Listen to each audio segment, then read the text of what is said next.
যাও ভাই। দয়া করে আমাকে বাঁচাও ভাই, আমি তোমার মতো মানুষ গো, এদের মতো জন্তু জানোয়ার নই, কিছু একটা উপায় বার করো ভাই। সবই বুঝলাম, কিন্তু তোমাদের বাঁচিয়ে আমার লাভ কি? আমরা তোমার উপকারে আসবো। কি উপকারে লাগবে জানা আছে? ইঁদুরের কাজ আমার জামা কাপড় কাটা, ও কোন উপকারে আসবে?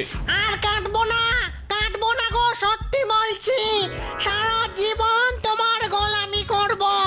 আচ্ছা, কিন্তু সাপকে বাঁচালে ও বেরিয়েই আমাকে ছবল দেবে। ওর উপকার করে আমি কি শেষে মরবো? না ভাই, আমি তোমাকে ছবল মারবো না, কথা দিচ্ছি, তোমার উপকার ছাড়া অপকার করব না। আচ্ছা আচ্ছা আচ্ছা, তোমার কথাও বিশ্বাস করলাম, কিন্তু বাঘকে আমি এখান থেকে কিছুতেই বাঁচাবো না। না গো না, এমন কথা বলো না, আমাকে অবিশ্বাস করো না। আমাকে বাঁচালে তোমার কোনো ক্ষতি হবে না, আমি তোমার কোনো ক্ষতি করব না। তোমাকে কিছুতেই বিশ্বাস নেই, সুযোগ পেলেই গায়ের গরু ছাগল খেয়ে ফেলো, আর আমাকে সামনে পেলে কি ছেড়ে দেবে? না গো, দয়া করে একটিবার আমাকে সুযোগ দাও, তোমাকে আমি কখনো মারবো না। আচ্ছা বেশ, তোমরা একটু দাঁড়াও, আমি ব্যবস্থা করছি।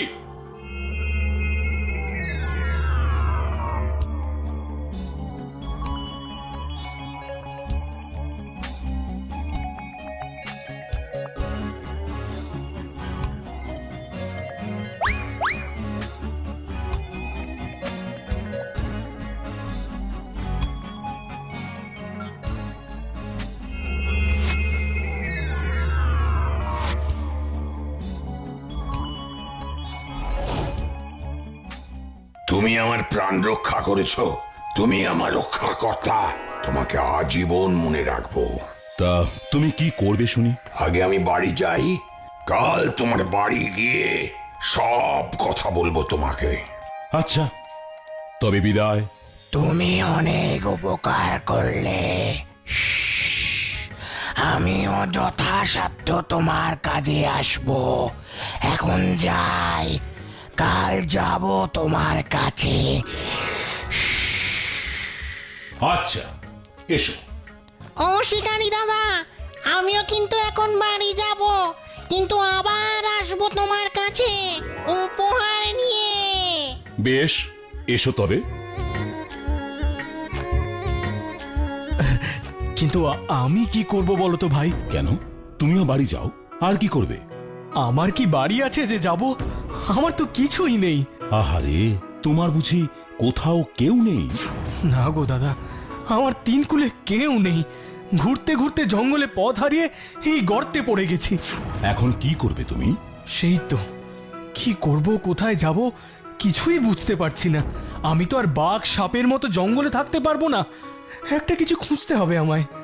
আমি একটা কথা বলি, যদি তোমার আপত্তি না থাকে তবে আমার সাথে আমার বাড়িতে চলো। তুমি তুমি আমায় থাকতে দেবে তোমার বাড়িতে? আমি আমি খুশি মনে যাব। তবে হ্যাঁ, আমার ঘরটা কিন্তু খুব ছোট, থাকতে কষ্ট হবে না তো? তুমি এত ভাবছো কেন? আমার তো ঘর বাড়ি কিছুই নেই, তুমি আমাকে থাকতে দিচ্ছ এটাই অনেক। আমার কোনো কষ্ট হবে না, দুজনে মিলে একসাথে বেশ মজা করেই থাকা যাবে। তাহলে আর কি, চলো আমার বাড়ি। হ্যাঁ, চলো চলো।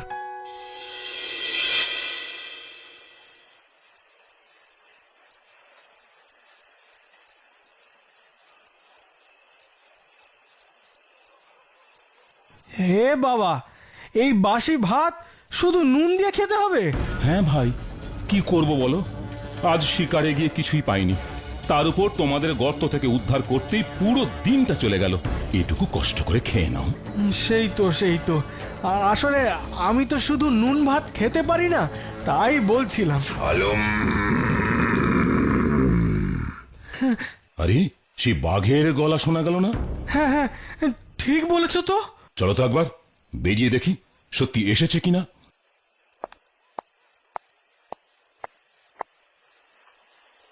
আলম, আলম। ওমা, বাঘ ভায়া যে হঠাৎ এত রাতে, কি ব্যাপার বলো তো? আলম,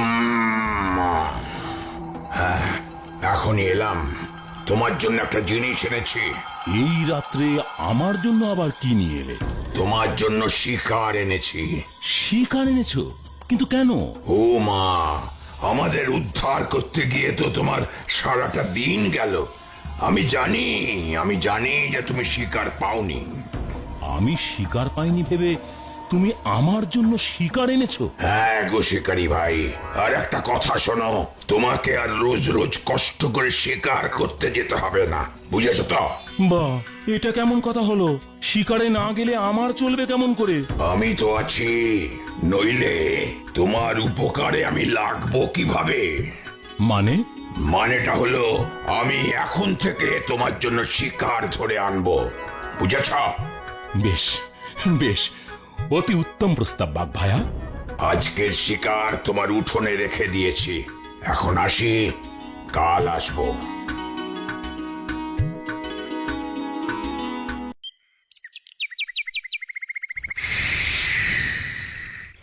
শিকারি ভাই, ও শিকারি ভাই, বাড়ি আছো?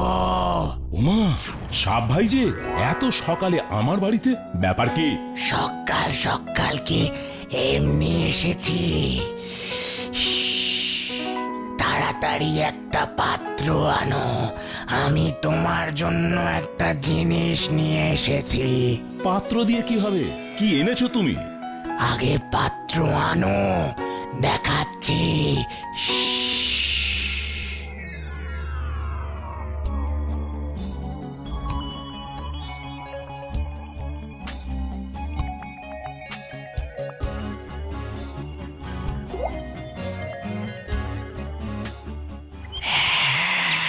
নাও শিকারি দাদা, এটা রাখো তুমি।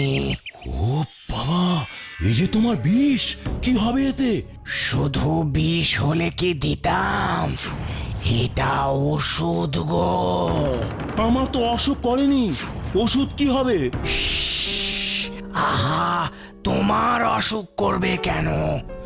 কোন রকম সাপ কাটলে এই ওষুধ কাজে লাগবে। ও বুঝেছি, সাপের কামড়ের ওষুধ। কাউকে সাপে কামড়ালে এটা খেলেই সেরে উঠবে? একেবারেই না, শুধু এটা খেলেই না। শুধু এটা খেলি হবে না? তুমি এটা এক্ষুনি বললে। দাঁড়াও দাঁড়াও, আগে শান্ত হয়ে পুরোটা শোনো। এই ওষুধের সাথে রক্ত মিশিয়ে দিতে হবে।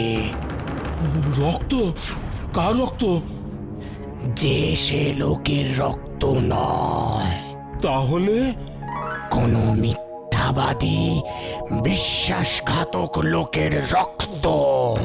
কিন্তু এমন মানুষ আমি কোথায় পাবো বলো?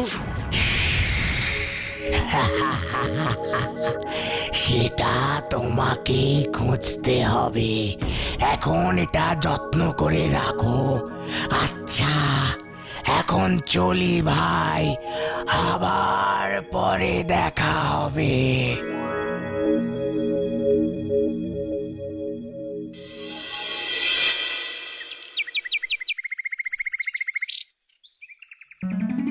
ও, কাজ না করে এরকম ভাবে ঘরে বসে থাকতে থাকতে যে হাঁপিয়ে উঠেছি, ভালো লাগছে না। ওই দেখো, ইঁদুর ভায়া। আচ্ছা, এবার বলো তুমি হঠাৎ আমার বাড়িতে কেন এলে? তোমার জন্য একটা পুঁটলি এনেছি গো শিকারি দাদা, এই দেখো। আমার জন্য এনেছো? কিন্তু এতে কি আছে বলো তো ভায়া? বলেছিলাম না তোমার জন্য উপহার আনবো, সেটাই আজ নিয়ে এলাম গো। ও তাই বুঝি? তা কি উপহার এনেছে ও দেখি? নাও নাও, ধরো ধরো। ওরে বাবা, এত দামি দামি হিরে মণি মানে কোথায় পেলে? কোথায় পেলে তুমি এত মূল্যবান উপহার এনেছো? কোথায় পেলে? তোমার উপকারের কাছে এই উপহার তো তুচ্ছ। এতদিন ধরে লোকের বাড়িতে জিনিস কেটে সরিয়ে এগুলো সঞ্চয় করেছি। তাই? হ্যাঁ গো, এগুলো আজ থেকে তোমার হলো গো দাদা। কি বলছো? কিন্তু এগুলো দিয়ে আমি কি করব? কেন, তোমার এই ছোট্ট কুড়ে ঘরটা ভেঙে বড় বাড়ি বানাও। হ্যাঁ হ্যাঁ হ্যাঁ হ্যাঁ হ্যাঁ, ঠিকই বলেছো, ঠিকই বলেছো।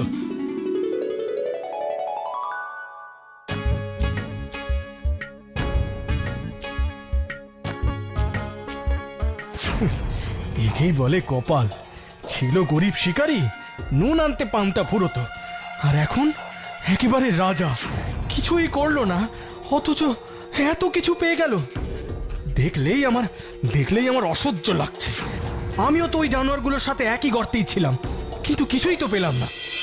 শোনো শোনো শোনো, সবাই শোনো, আমাদের গ্রামের জমিদারের বাড়ি থেকে বহু মূল্যবান জিনিস চুরি গেছে।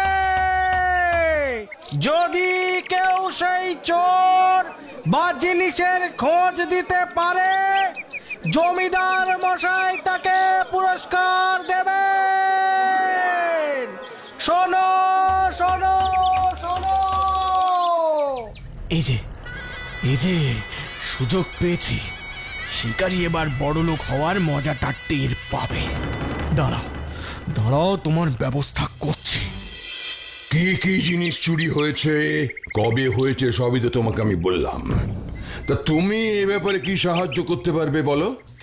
কিছুদিন আগে এক শিকারীর সাথে আমার আলাপ হয়েছে। সে ছিল খুবই গরিব, এই গ্রামে একটা কুঁড়ে ঘরে থাকতো, কিন্তু হঠাৎ করেই সে বড় লোক হয়ে গেল, বিশাল অট্টালিকা বানালো। রাতারাতি সে এত টাকা পেল কোথায়? আপনি বলুন জমিদার বাবু। তাই তো তুমি ঠিকই বলেছো। আমার সন্দেহ হয়েছে বলেই তো আপনাকে বললাম হুজুর। এখন আপনি খবর নিয়ে দেখুন আসল ব্যাপারটা কি। আমি তবে আসি। ঠিক আছে, কালই আমি শিকারীর বিচারের ব্যবস্থা করছি। হুজুর, আপনার বাড়ি থেকে কি জিনিস কিভাবে চুরি হয়েছে আমি জানি না, আমি সত্যি বলছি। তবে তুমি এত টাকা পয়সা কোত্থেকে পেলে? সে এক অবিশ্বাস্য কাণ্ড হুজুর। বলছি শুনুন।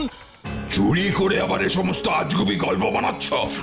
আজগুবি নয় হুজুর, সত্যি। হুজুর হুজুর, খোকা বাবুকে সাপে কেটেছে গো, আপনি তাড়াতাড়ি একবার চলুন। কি বলছো তুমি? আমার এত বড় সর্বনাশ হলো, আমার একমাত্র সন্তান। কি করি এখন আমি, কি করি? হুজুর, এত অস্থির হবেন না, আমার কথাটা একবার শুনুন দয়া করে। না না না, আমি কোনো কথা শুনতে চাই না। টাকা পয়সা কিছুই আমি ফেরত চাইছি না, শুধু আমার খোকা, আমার নয়নের মণিকে আমি চাই। আমি সে কথাই বলতে চাইছি হুজুর। আমার কাছে সাপের বিষের ওষুধ আছে, ওই গর্ত থেকে উদ্ধার পাওয়া সাপটা দিয়েছিল, সেটা খেলে ওর ভালো হবে। সত্যি বলছো তুমি? তবে দাও আমাকে, দাও। ওষুধ আমার বাড়িতে হুজুর, আমি এখনই গিয়ে নিয়ে আসছি। ওষুধটা খাওয়ালেই ভালো হয়ে যাবে তো? না হুজুর, আগে এর সাথে এক মিথ্যেবাদী বিশ্বাসঘাতকের রক্ত মিশাতে হবে। কি আশ্চর্য কথা, এরকম লোক আমি কোথায় পাবো? আর পেলেও মিথ্যাবাদী বুঝবো কি করে? ওই লোকটির শরীর থেকে রক্ত নিয়ে দেখতে পারি হুজুর। কেন? আমার শরীর থেকে কেন? আমি মিথ্যাবাদী বিশ্বাসঘাতক কোনোটাই নই। হুজুর, আপনি কি ওর কথা শুনবেন না ছেলের জীবন বাঁচাবেন হুজুর? না, তোমাকেই রক্ত দিতে হবে। এই, কেউ একটা ছুরি আনো। না হুজুর না। জমিদার বাবু, এবার এই ওষুধটা আপনার ছেলেকে গিয়ে খাইয়ে দিন। দাও বাবা, দাও।